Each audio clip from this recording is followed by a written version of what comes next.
So try to imagine, I am a 30-year-old guy. Well, I left my home country when I was just 17, and I traveled across the world. So I lived in 6 different continents. I worked in Fiji, Thailand, Bangkok, Hong Kong, in Morocco, in Bosnia, across the US. So my field, my professional field is kids education, whereas my passion, let's say, is sustainable agriculture. So here I am 30, I'm living in Belgium, I just got my master's degree, and honestly, I don't know what to do next with my life. Well, it's a good thing that I heard somewhere that there's this program back at home that is actually looking for expats just like me, so why not? I apply. And I got very lucky, because I got into the program Create Lithuania. Since childhood, I was very interested in understanding how the human brain works. So it came naturally. I wanted to study neuroscience.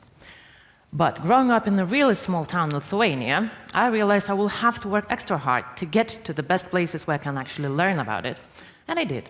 I worked really hard, got into one of the best universities in Europe, studied neuroscience, worked hard, worked out. Got into Cambridge to do a placement, to work with best researchers in the world on real science things. Sounds very nice. Sounds like a career of my dreams. However, all the time, somewhere in the back of my head, there was a question. But what about home? Am I going home at some point? Back to Lithuania. There are no labs on that topic that I work on, but I still want to go. And one thing you might not know and might not see at the moment, but you would probably notice if you met real me in real life, is that I have a physical disability. A disability that never stopped me to go to the best universities, to the Cambridge and other places, but it does slow me down, for example, at the airport when I beep going through security, but it doesn't stop me. But it can stop other people, and that's why I had a goal, and still do, of helping the people with disabilities, of making the environment, the society more accessible, more inclusive.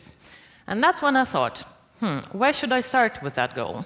Probably in the place that I know, in my home country, where I know how the people live there, how they think, and how the system works, or maybe doesn't.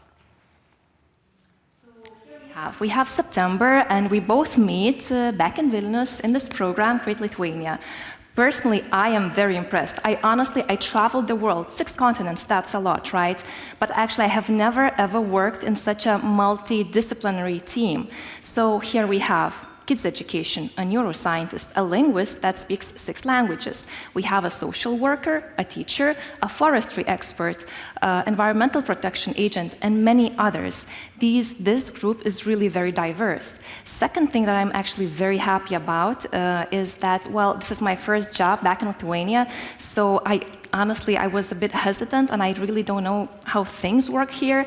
So because the first 2 weeks are very intensive training about the public sector, about the change management and project management, I'm very happy because I really feel ready to start the work here. You can feel ready, but then you go into different institutions. There's like 20 of us. We do get split into teams, about 2, maybe 3 people. Sometimes you go alone. And oh boy, you go into institution, and it's a completely different world. So what we do, we actually meet each other. We meet with the managers every 2 weeks. We meet with a big group once per month to get the support, to share the knowledge, to share the experiences, to talk. Maybe we have connections between the problems and the projects that we're working on, and obviously to discuss the challenges. Oh boy, there are the challenges, and obviously from the top of my mind, there are at least 3 that I can name. First, the complexity of the system. I probably don't have to tell you that, but from outside, you can't really see how the sector works. When you get in, there are processes, there are procedures, there are people, there are stakeholders, you name it. Obviously, the second one is the amount of stakeholders. The program requires, during the project, to involve as many as possible regarding the topic. So you have to consult NGOs, academia, public businesses as well, and obviously the whole of the public sector that is related to the topic. And managing them is also a different story. And thirdly, obviously, we have some resistance. There's always a resistance to the change. So sometimes it's the particular people, sometimes it's the procedures, sometimes it's the system that takes too long for the change to happen. So now let us introduce ourselves. We are the management team of the program Create Lithuania. So it takes 2 people to run this program. The program started in 2012, and people are working actually quite independently. We're not the heads of the program. We work as colleagues. Since 2012, we have basically each year we look for 18 to 26 people. We hire them for 1 year, and during that 1 year, they work on 2 projects.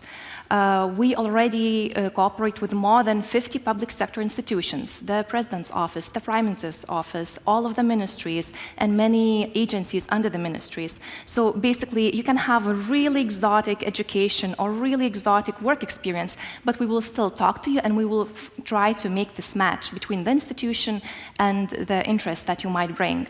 Another thing is our alumni. We already have almost 300 alumni, which we constantly involve. We invite them to become the mentors for newcomers and to become the consultants for them. Therefore, there's this community that we have, and we're happy because more than 80% of our alumni stay in Lithuania, whereas more than 40% stay afterwards and work in the public sector. You might ask, what are the benefits? The benefits for the public sector, obviously, is the evidence-based policies that we aim to make. Because each project has to base what problem they are sorting out based on facts, not opinions. It's not like I feel like it's a problem. You actually have to prove that there is a problem. And then you have to find the solution adjusted to the problem you're trying to solve. It doesn't work in our case, oh, Estonians have it, let's do that as well. The other thing that is beneficial is obviously the influx of new ideas. Most of our participants come back from abroad, having been working for 10 years and so on. So they have ways of working, they have new tools, they have foreign practices that they can bring back home, and they keep changing the culture of the sector that is, let's admit, a little bit slow sometimes. So this influx of new people is also very beneficial because they can then produce new ways of working and new products as well. We're proud that, for example, our Lithuanian GovTech lab was born during our program as well. What are the benefits for the participants, you may ask? Obviously, the first one is that you can work for half a year on a topic that you care on national level and make an impact. You can also have this luxury that public sector people don't get, I think, at any time, like to work on one particular thing for half a year. Yes, it takes a lot of tasks in the process, analysis, communication, stakeholder management, actual communication in social media, and you name it. But it is one topic, and it's the topic that you care about. And the third one was something that I can't remember at the moment from the stress, so I will skip that.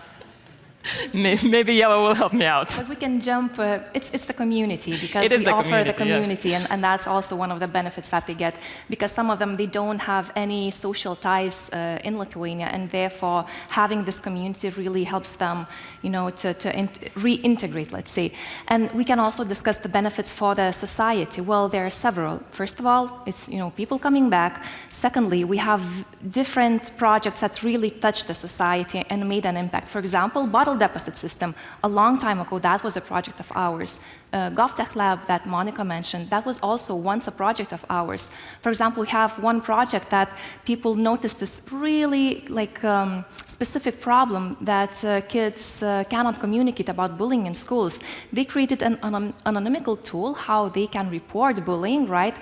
It was a major success. Now this tool is used by more than 50% of schools in Lithuania nationwide. So that's quite an impact, right? And lastly, my personal favorite is that I get so many calls from moms and grandmothers and dads thanking us that finally their kids are going back home.